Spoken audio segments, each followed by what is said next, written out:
Welcome to Most Popular, the podcast that can celebrate the rainbow flag and tell you about the person who made it. That guy's name was Gilbert Baker, by the way. He died in 2017, but he was given the task of creating the rainbow flag, so we salute you, sir. I'm Dr. Adrienne Trier-Bieniek, your host, and in case you are hearing this for the first time, I am a real-life college professor of sociology, and I created this podcast to combine my two loves, pop culture, and the impact it has on our lives. Today I am talking with one of my favorite people that I have had the pleasure of talking to and learning from as I've started this podcast and as I've kind of tried to figure out how to combine these two worlds that I find to be so fascinating. So before the pandemic, and I'm talking 2-3 months before the pandemic started, there was a new season of Queer Eye that came out on Netflix, and I started watching it during the pandemic in the beginning, and there was this episode. It was season 5, and it was season 5, episode 1, and it's when the team went in to help a Pastor Noah, who was a gay pastor who had come out in his 30s, and he was trying to find the confidence. As I was watching, one of the people who was brought in to cheerlead him was the Reverend Dr. Megan Rohrer. And one of the things they said during the episode that stuck with me, and I'm paraphrasing because, I don't know the transcript, but one of the things they said that stuck with me was, you are a child of God, and who are you to not follow this path that's been laid out for you? And basically they kept reiterating, everyone's a child of God. And I just thought, this person is someone that I would like to talk to. And I sent a totally random direct message through Instagram, completely know nothing about them, never met them in my life, just a complete prayer of, hey, maybe we could talk about this sometime. I have this podcast I started for my students. And they immediately responded and said, yeah, happy to. Let me know what time. So in 2020, we spoke for the first time, and then we have since revisited the conversation in 2023. So this is the newer version of our discussion. But I'm very excited to bring this conversation to you. Megan, for those of you who aren't familiar, for starters, my pronouns are she, her, which we've talked about in class. Megan's pronouns are they, he. The Reverend Dr. Megan Rohrer is the first openly transgender bishop and is one of the first transgender Lutheran reverends in the church. They are an award-winning filmmaker. They are known for their work with the homeless and their work with the San Francisco Police Department. For a long time, they served as the chaplain for the San Francisco Police Department and have been working with homeless people and unhoused folks for probably about 20 years. They'll talk about it a little bit more. I actually started this episode with having Megan introduce themselves because their accomplishments are things that I just cannot even start to list for you. And I like it when people talk about themselves. It kind of is a nice way to celebrate them. So I hope you enjoyed this conversation. My name is Megan. My grandma calls me the Reverend Dr. Megan Rohrer, but most people don't say that. My pronouns are he and they. I have worn a lot of hats in my life, which means that some people know me as a pastor. Some people know me as the person who eats with the homeless and takes people to Social Security office. Some people know me as the loud person with the bullhorn at the beginning of giant protest marches. Some people have known me as a city employee. And some people have known me as a chaplain to the San Francisco Police Department, like in the full uniform. My 2 Black trans kids know me as their papa. And I think I just know myself as a work in progress who tries each day to do the best I can and then overthinks whether or not I said the wrong thing when I go home from a party. Me too. Yeah.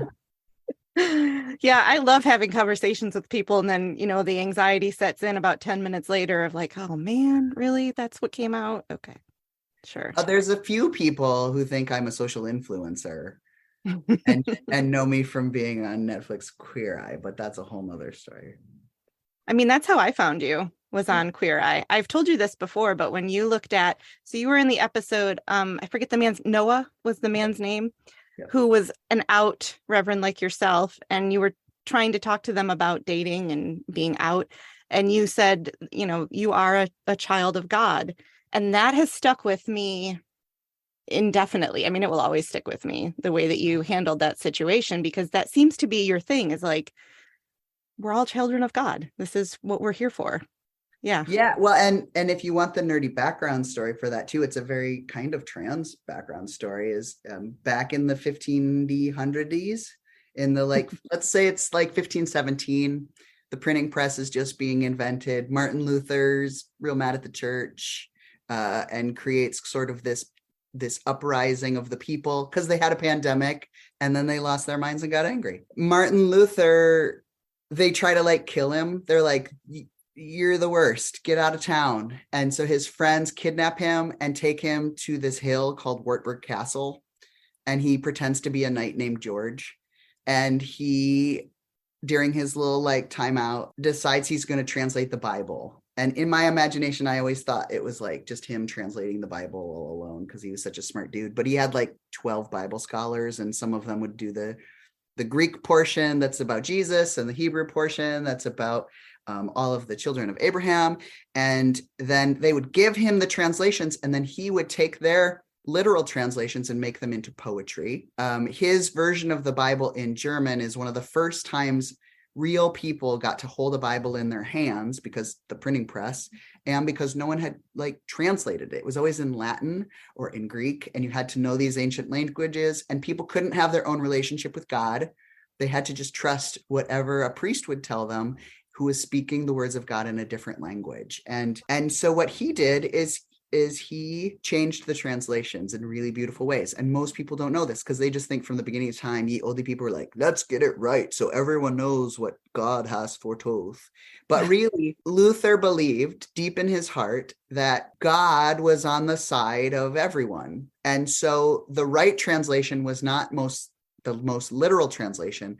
The right translation was the one that included the most people in who God was saying God loved. And so Martin Luther invents this term, children of God. It used to only say sons of God. Can you think of a couple people? Your face tells that whole story, right? It used to only say sons of God. And that's part of why a bunch of people were like, you know what? Maybe God only likes it when dudes preach or when men do. And that was never what it meant, right? But Martin Luther had to be the one who had the chutzpah to write it down. And because his Bible becomes the first one that's accessible, a whole generation of people grew up thinking that God was for them and with them through one stroke of the pen, right? And so there's a lot of things that people try to carry down. A lot of times it's the baggage of faith that we hold on to, and we're like, we got to do this thing even though we don't understand it. And I think we should pick some of the radically loving, inclusive stuff that is the stuff that we're carrying with us. Not the need to just repeat and mimic everything, but the spirit of what people were putting into that. And so most of my being and way of being in the world is very similar to that moment that Luther had in the midst of his I'm George and I'm a knight, right? Right. But can you imagine in the face of death, people were literally trying to hunt him down and kill him because he was inspiring too many people. And he's like, you know what we should do? Tell more people God loves them. That's kind of how you exist. Yeah. That's basically how you exist in the world. I mean, can you talk about the work you do with the homeless and the stuff you've done in the community? Yeah. So when I grew up in South Dakota, I moved to Berkeley to go to baby pastor school. And the place where the seminary was, which is where pastors go to school, that place was amongst $3 million homes and all kinds of, and I grew up with depression survivors who saved every UPC code on the back of a cereal box in case they can get $1 rebate someday, and reuse just keep all the Cool Whip jars instead of buying Tupperware kind of people. And so this idea of having so much wealth made me really homesick. And so at age 21, I applied to work with the homeless, and I became the executive director of a small little nonprofit in San Francisco. Its mission was not to feed the most people. It fed people at at 2 p.m. when even homeless aren't hungry because there's other food programs they can go to at noon and for supper. but to be like people who would eat with the homeless, to learn their stories, to be like a kind grandma who roots for you, even if it goes bad every Tuesday and Thursday, right? And so, and hanging out with like Franciscan sisters who just were like, no, the purpose is being here because that's where God dwells, is in the poor and the homeless and the hungry. And I think through that process, because a lot of the homeless people that I was eating with and sharing stories with were people who were LGBTQ. They had been thrown out of their homes all over the world and had heard that San Francisco would be a safe place for them. And then the AIDS crisis happened, and the ways that they were able to be in relationship with other people got harder. And the AIDS crisis affected people living in poverty much, much deeper and harder and long lasting than in other spheres where people might have access to medications and housing and food and regular ways of being. And there was this whole generation of LGBTQ homeless folk who just sort of were stuck, like they were the rubbish of community, who needed people to care for them, and they couldn't go back to their birth families.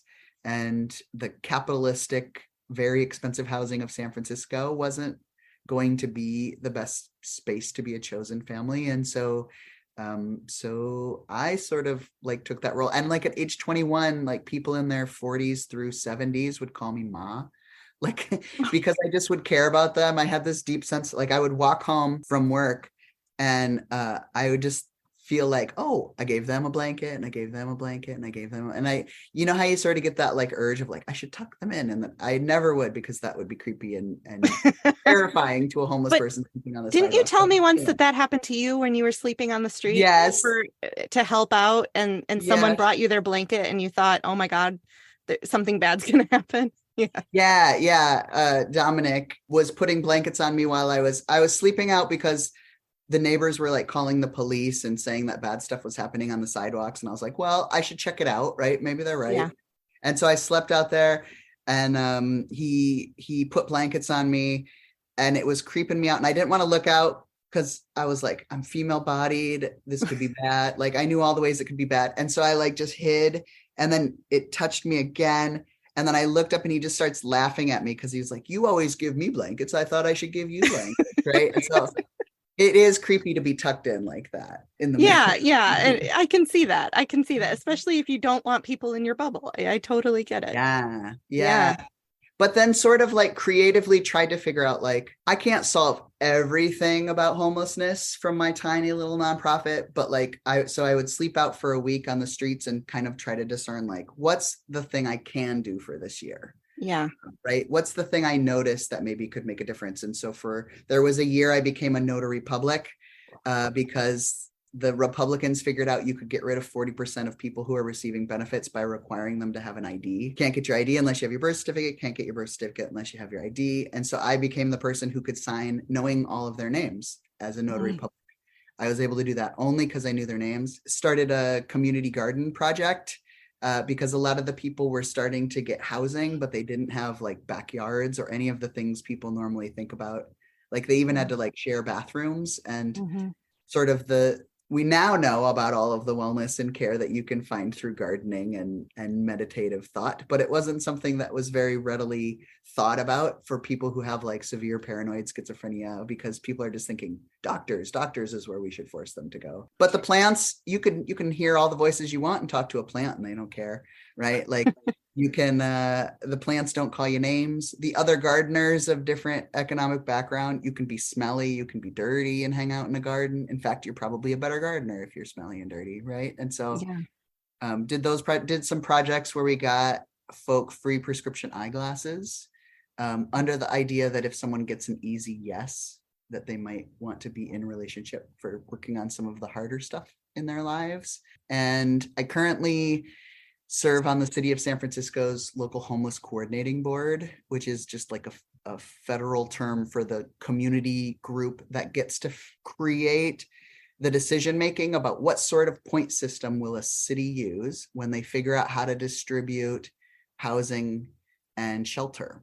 So in a place like San Francisco, where there's maybe 6,000 homeless a night, and you've got maybe 1,000 shelter beds, what mathematical formula will you use to decide who gets those beds. Is it based on age or race or class or and what percentages? And so we just finished a big review of those systems because, not surprising to anyone, the ways that things were being distributed were disproportionately harming Black and Latinx individuals in our community. And so just in the beginning stages of presenting all of those reports on how to seek to untangle from a little bit as much of the bias as possible now, and to keep sort of reviewing and assessing to figure out what the next thing we need to untangle is, so that some of those processes are more in line with our values as San Franciscans. And so I've done a lot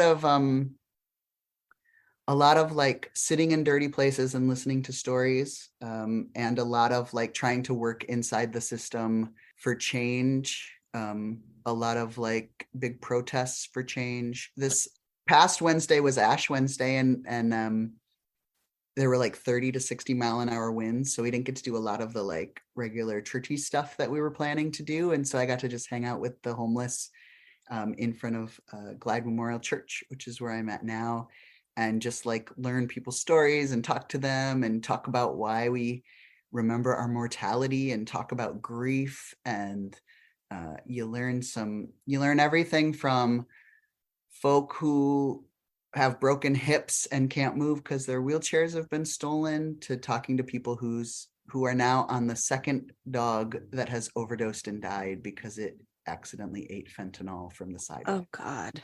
Right. So it's just being present with people and not afraid of their trauma, and loving people where they are, and believing stories through the perspectives that people tell them, and not needing anything from folk, and being a person who cares and listens as much as you can. We're currently trying to figure out how to give palliative end of life care to folk who are. Well, yeah, you've done that, right? You've done end of life. I don't know what you call it, services or. Yeah, like lots of chaplaincy trauma care services. Yeah. So, yeah. So, we've talked a few times, and I've never actually asked you this question. I don't know if it's even like a good question, but I'm curious what when you think of gender, what you think of, what comes to mind. I mean, I feel like some of those words, when as a transgender person, it feels like your body is like a magical mystery, right? It's like being inside of the butterfly cocoon and being like, oh, we're going to do this next. Okay, here we go.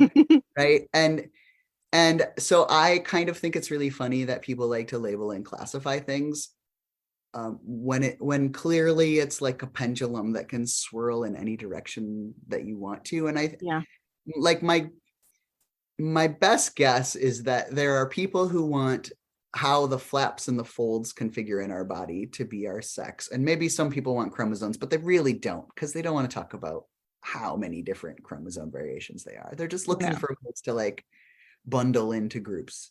And I think gender is sort of this weird dance of like, how do I want people to classify me? How do I want to classify myself? How do I imagine people will treat me if I wear these kinds of cloth in these kinds of spaces? And like, gender feels like from an autistic perspective, gender feels like a made up thing that neurotypical people make up in order to have a rule book. So my definition of like what autism is that it's feeling like the whole world has a rule book and they won't let you read it. And then if they do let you read it and you follow it, they're mad at you for that. That would be my definition of autism. And I think gender is like one of those things where it's like, there's this rule book we would like you to follow, but if you play with it and you go, oh, the rule is I have to have like a beard, and then I can like whatever you have decided I can do now. Okay, like I'll have a beard. Oh, you're still mad I have a beard? Okay. I don't understand your rule book. Why did you give it to me? So that's what gender feels like to me. And that's not an answer at all. No, it's great, because the other thing I wanted to ask is the research you've done on gender in the Bible, and how historically, like you've said this before a few times, but how historically, like what we think gender is presented in the Bible is nowhere near what's actually happening. No, because like, especially if in your mind right now, you're thinking of the Bible and you're thinking about, remember I told you 1517 is when the printing press was invented. So if you're thinking of a bound book, you're thinking of it wrong. So like most of our oldest, probably, maybe they're the most accurate because they're old, I don't know. All of those pieces of paper, let's say it's paper, it's parchment, you guys, and papyrus, they all have giant ass holes in them. Mm-hmm. All of them. And so it's like, okay, we found 400 and they all have holes in different spots. But we know that different local communities had different versions. And so like dudes, literal dudes in a room would be like, well, we like that one better than we like that one. And that one agrees with what we've been telling people. There's this letter from like back in the 600s. I think it was written by Jerome or some other guy who starts with J, who is a church father. And he said, you can't share the more accurate translation of this portion of the Bible because it will ruin people's faith, because we've been telling them this other thing for so long. They can't handle knowing that like it says this thing and it's even if it is what we believe and we think is true, like just don't keep it your secret knowledge that just like faithful dudes know, right? Right. And I think it's something like that. So when people look back at these oldest texts, there's like all these places where, for example, Noah, people know the Noah story, right? Big boat, animals in twosies, and flood of the world.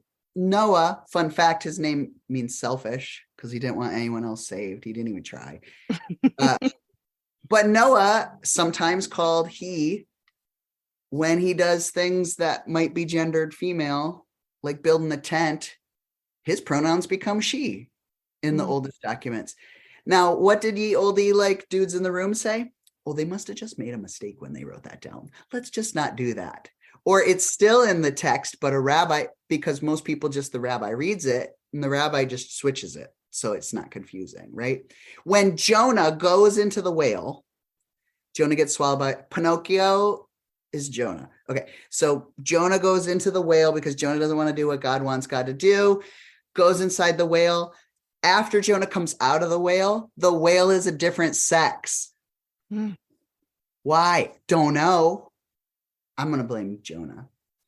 But there are all these times. Rebecca in the Hebrew Bible, when she's doing activities that were thought to be male, single bachelor dude activities, like being a shepherd, gets the pronouns he in the Bible, right? There are, Joseph has this princess dress that he wears. Joseph in the amazing Technicolor coat. It's like a rainbow princess fairy dress, right? They're in the earliest imagining of how God works. There were these ideas that gender was fluid. They used to believe, and this is very unfeminist, so don't believe this, but just be excited that transness existed in the past, okay? Okay. So they used to believe that if you were a woman who could have babies, you were a different thing than a woman who could not have babies. It's not true. Your worth is not even defined in any of that. You know that, right? Right, of course. So when in the Bible it says, after 100 years, Elizabeth was able to now have a baby, they thought she had a sex change, you guys, like 12 different times. There were times where people went from being the kind of person who could have a baby to the kind of person. Those switches were like that's the only plausible explanation, that nothing else could have. Yeah. Turn your feminist brain off for a second. I already asked you to do that. Now put on your trans brain and be like, isn't that kick-ass? There were a lot of like gender changes all the time in the body. Okay, now turn. That is so rude and stupid that they thought that about giving birth. I'll just turn them both on at the same time. Yeah, turn them both on and have one be like, that's terrible theology and awesome that trans people exist, right? Yeah. That happened all the time. There was a term in the Hebrew called tum-tum, which was someone who was thought to be both all the time in an inseparable way, Mm. right? You were both male and female. It was not a defined thing, right? The idea that if the creation of the world happens because this mud guy, Adam just means mud. It's not like a boy's name. If whatever Adam is has both male and female in it until God puts him to sleep, like surgery, and then performs a surgery, what does it mean that the original human created by God has a gender confirmation surgery? So there's lots of banana stuff. Yeah. And Jesus, in the Jesus community, they talk about now that there is Jesus, there's no more male nor female, Jew nor Greek, slave nor free. All of these classifications of you're this or you're this are gone. But still, a lot of people who like Jesus are still talking about whether or not you're a boy or girl. And it's bananas. I don't get it. I just think there were ways in which people believed that if God is bigger than us and God is smarter than us and God can know things more than us, there was a lot less fear that we could do something that would make God mad. Because if God's bigger and smarter and made us, maybe those in between wacky places are like God's favorite. That's how I like to think about things. Yeah. So we are relatively the same age. We're very young. Yeah, we are. But we both came up at a time where HIV/AIDS was on the rise, was starting, and then was becoming something that people talked about a lot. And I think I could be wrong, but for me, one of the definitive moments of my life was Matthew Shepard's murder. And I think I've read that was something that shaped you too, right? Yeah, Matthew Shepard died. And for those of you who don't know that story, Matthew Shepard was an individual who was HIV positive, who maybe was on a date with a guy he met at a bar, and maybe he wasn't. But at some point, the person in the bar beats the crap out of him and ties him to a fence and leaves him to die in Colorado. Yeah.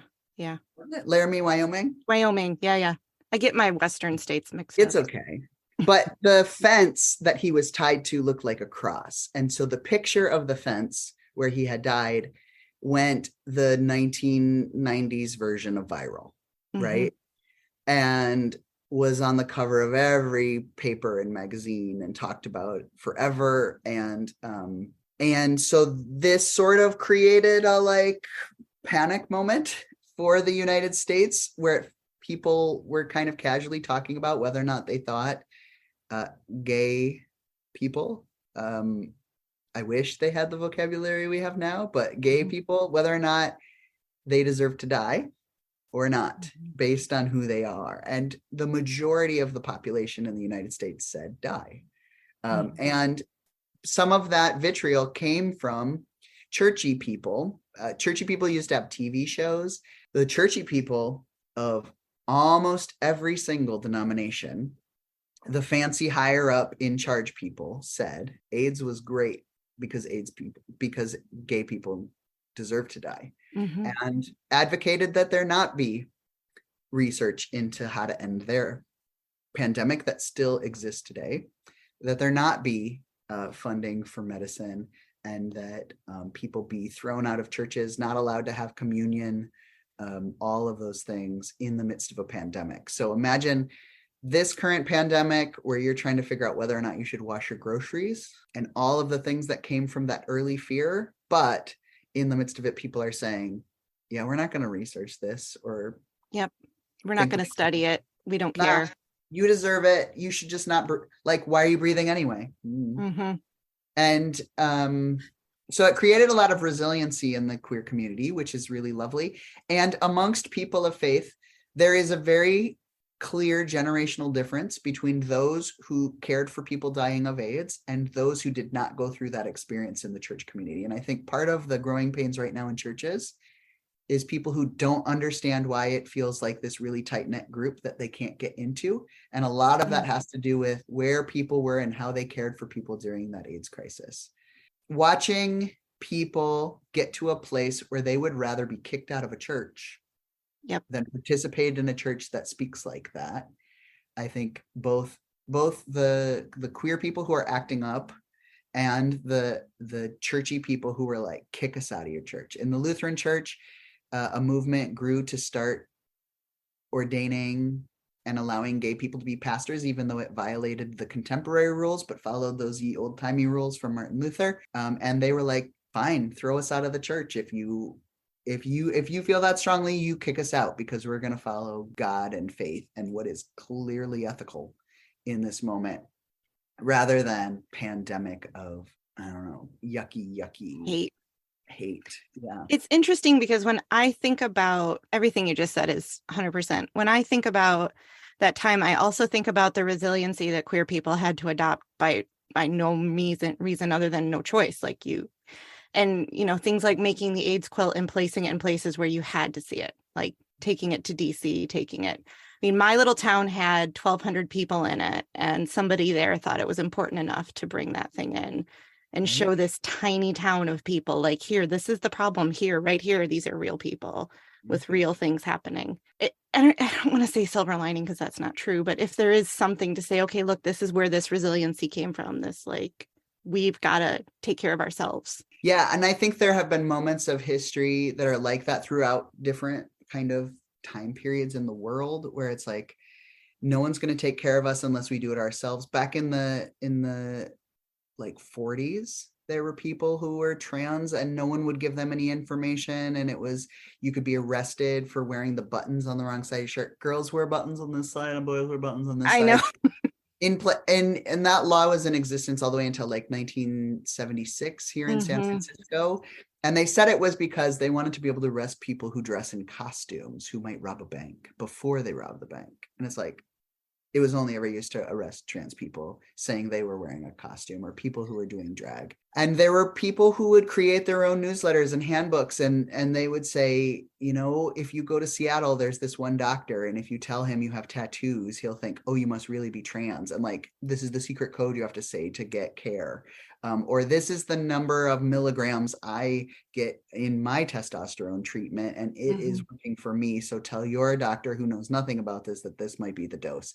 Or like, here's how you can cut the top of a yogurt container so that you can use a urinal if you're driving through a place, and then you don't want someone to find something in your pocket because they might beat you up, and no one's going to think the yogurt lid is trans related, right? And so people were sharing all of these stories to like save their own lives, to be able to get care. All these moments where trans folk, many of them faithful trans people, do amazingly awesome things, kind of because there's persecution. There's a person named Thecla. Sometimes it's spelled with a C and sometimes with a K. And even a book called The Acts of Paul and Thecla. Yeah, Paul from the Bible. And Thecla's mom wanted her to get married, but she like heard Paul out the window talking about celibacy and following Jesus. And she's like, I'd way rather be celibate and follow Jesus than marry this dude my mom picked. And her mom seemed like a jerk. Right. So she converts to Christianity, and her mom's like, well, if you're not going to get married, I'm going to have you killed. And so her mom gets the town to like try to burn her at the stake, but she doesn't burn because she's Thecla. Right. And so she then, like, her faith saves her, and she like leaves the town and starts to follow Paul, cuts her hair into the male hairstyle, starts wearing male clothes, starts following him around. A lot of the like people who write about it will say that like, oh, she just, didn't want to get married. So, but it wasn't about boy stuff, but it was about boy stuff, you guys. And, and there are all these people called the Desert Fathers who, like, in early Christendom, before, the Roman dictator created most of the rules that govern our current Christian church, in around the 300s and 400s times. So before the 300s and 400s, in like the 200s, you've got all these people who are just following Jesus by like living alone and praying in the deserts. And they're called the Desert Fathers, but many of them were people who were assigned female at birth. And they took on male names, and there are a lot of them. And I'm not saying names for them because we don't know what their chosen names were. And because a lot of them were outed when people looked at their private parts when they were going to bury them. And so people told public stories about their private parts after their death. And I want you to know that there are trans people who lived in those moments, but I don't want to participate in telling the gossip stories about their private parts. And so there are all of these amazing, faithful trans people who have been around longer than Christianity.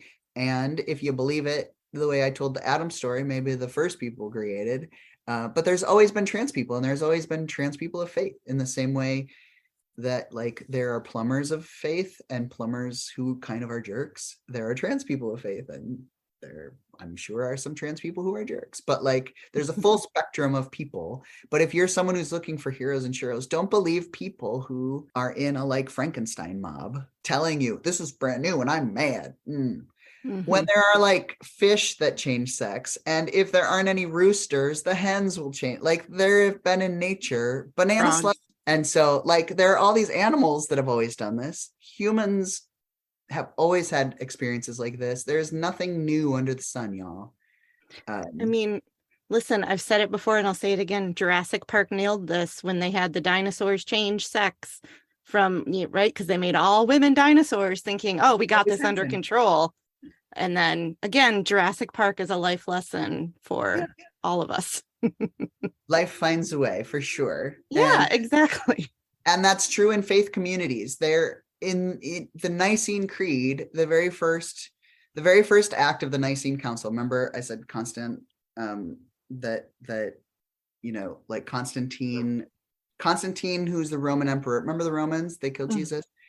300 years later, they were like, we should be Christians. Constantine creates this council, and they create the Nicene Creed. Most people know it as that really boring long creed.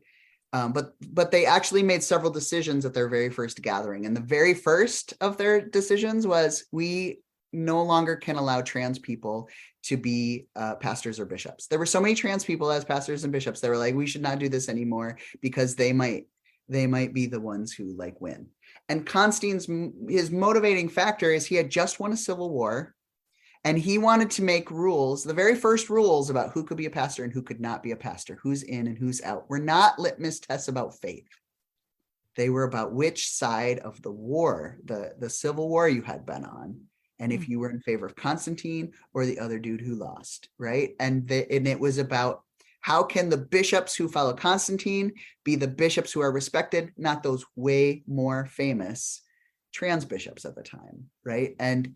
And so there have been gender nonconforming, gender radical, gender diverse folk who pick a spot in the binary, people who reject the binary, people who just go off and live alone in the woods and just pray, and so they don't even have need for words like that because trees don't give crap, right? And so all of that has existed for a very long period of time, but that doesn't mean people now are nicer about it, or even if you come with facts, it doesn't change other people's very violent feelings. And I think that's the hardest part of being a faithful person these days, is like, most people don't care about how unjust rules were created. They just know that they're comfortable, and changing rules feels hard.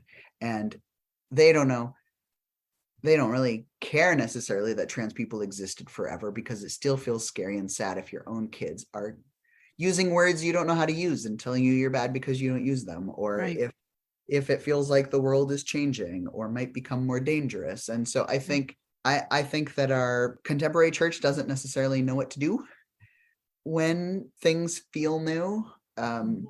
Similarly to like the 60s and 70s, as the world shifts, I think the church just sort of gets hunkers down a little bit and waits for society to be a little better at things. We're all children of God, but it takes longer than it ought to. I always like to ask you this question. What gives you hope? I find hope in little moments of like uncreatable beauty, right? Like stained glass windows dancing is one of those. Whatever that feeling is, people talk about at the top of a mountain when you can breathe again after hiking there. Ocean, water and ocean is that for me. I just got back from a trip to Antarctica because that's how far I have to go to sometimes find hope. And there were like whales everywhere and little baby penguins swinging in the water. And I have had to make finding hope and collecting enough of it in my pockets. Like I had to get cargo pants to hold the hope so that I could have regular pants for my pockets full of hard stuff.